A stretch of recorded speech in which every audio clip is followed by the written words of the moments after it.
This project is critical to our understanding of the effects of climate change on forests in the Asia-Pacific region.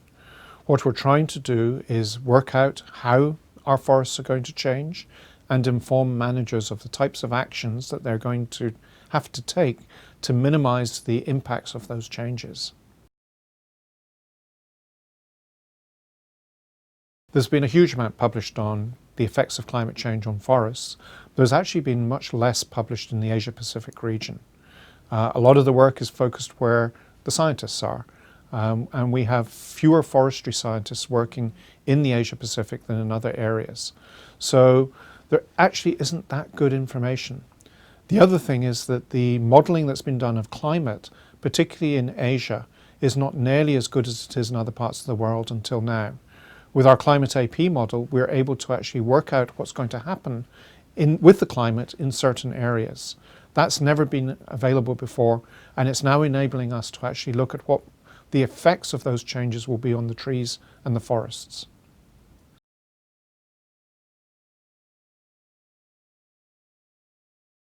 Climate AP is a really neat online tool that enables a manager to work out what the future climate in their area is going to be, depending on a number of different scenarios.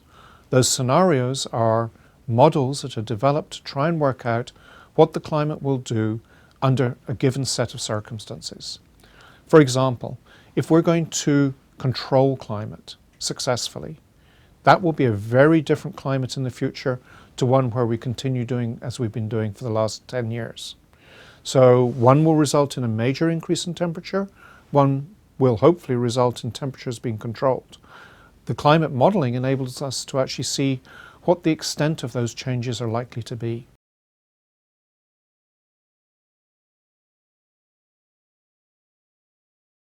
Well, we're using ecological models to work out what will happen to a particular species. So we look at where it occurs today and the climate that it occurs in, and then we look at where that climate is going to be in the future and try and work out whether or not that species will be able to move into that new climate niche that's been established. So essentially that's what an ecological model is. It enables us to actually work out where the distribution of a species will be in the future in a different climate.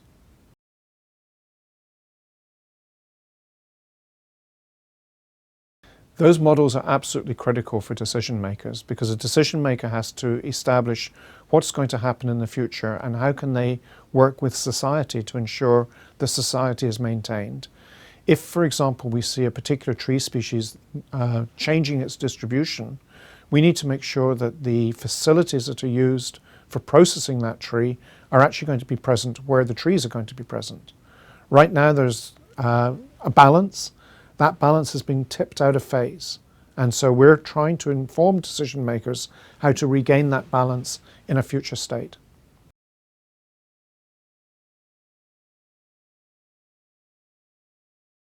We've been presenting at conferences, we've been presenting locally. We've had a meeting in Kunming in China where we invited forest policy makers to attend.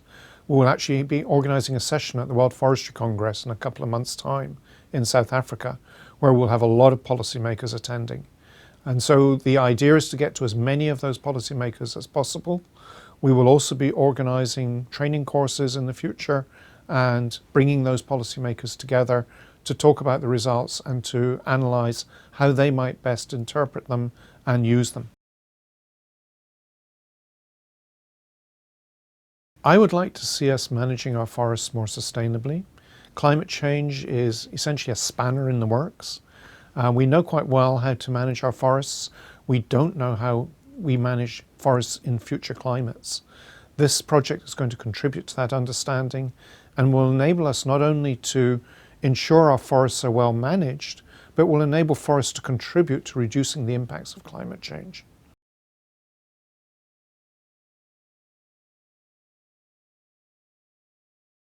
We have 3 sites. The first one is at Malcolm Knapp Research Forest in Maple Ridge, British Columbia. That's our faculty's research forest, and so we have a lot of information available. That's enabling us to calibrate the models and run the models very, very efficiently. A second area is the Central Highlands of Victoria in Australia, and there the blue gum plantations and blue gum forests are being used. And a third area is in China, in Nanping in Fujian province, and there it's Chinese fir and Chinese pine plantations that we're looking at.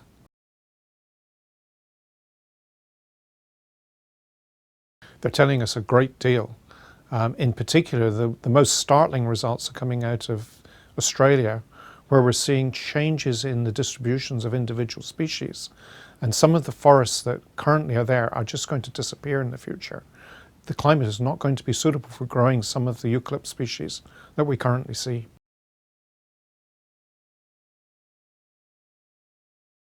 We see a whole range of impacts. We see the effects of individual events like droughts. Here in Vancouver, we've been seeing all sorts of trees that are suffering from drought effects over the last few months. That's a climate change related issue. We're seeing what we call drunken forests. Those are forests up in the north in areas where we have permafrost, and the permafrost is melting. And so the trees that were vertical like this are beginning to tip over, which is why we call them drunken, because they're all in different directions as if they're falling over. We're seeing changes in the phenology of the trees. That means when they fruit, when they flower, when they come into leaf. And that's affecting how the insects that feed on them and how the birds, insects and other organisms that pollinate them interact with the trees.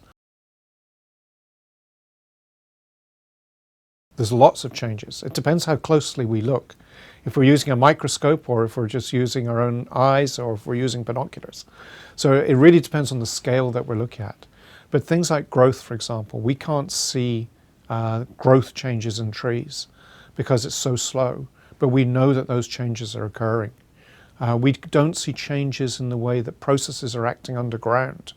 Things like nitrification or root uptake or the relationship with mycorrhiza. Those are all changing, and those are things that we can't see. I think firstly we need to be more flexible. We tend to have rules and prescriptions that tell us exactly what to do under certain circumstances. In the future, we're going to have to be a lot more flexible. We're going to have to do better monitoring so that we understand the processes that are occurring in the forest and that we can understand the changes that are occurring. We need to be very cognizant of the fact that many of the trees that we find today will not survive in future climates in those areas. So we need to be thinking about what we're going to bring in and how we're going to ensure that the species that are here today are able to move to the newer areas where they will be growing in the future.